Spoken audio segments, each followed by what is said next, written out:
Kerry Boulton is Australia's most respected exit strategy advisor and CEO of the Exit Strategy Group. Welcome to this week's segment.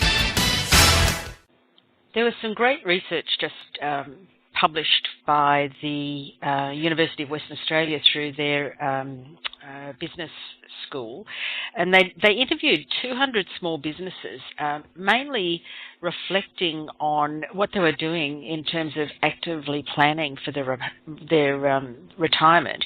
And I think what was crucial about it was that while 62% of the male business owners surveyed said that they were actively planning for their retirement, only 52% of female small business owners said that they'd made arrangements to retire.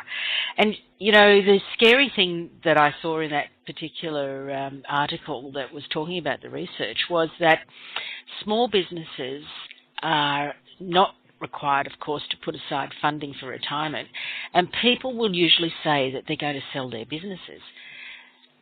I've said it so many times before, you have to have something to sell, and not only that, there has to be a market.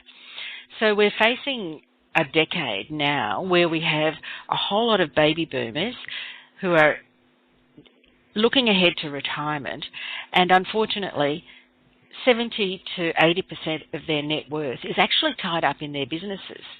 And they think that that's going to be the nest egg for the future. Well, it may not be so.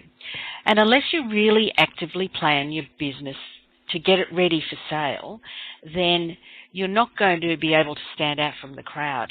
There really is a tsunami of business sales coming. So whether there's a market or not will depend on how good your business is and how well you've actually prepared your business for sale. So let's have a think about that in terms of where you sit right now. And one of the things I've come across lately, and I really like the expression, which is, what is your enough is enough number? How much money do you think you are going to need to retire with? And where is it going to come from?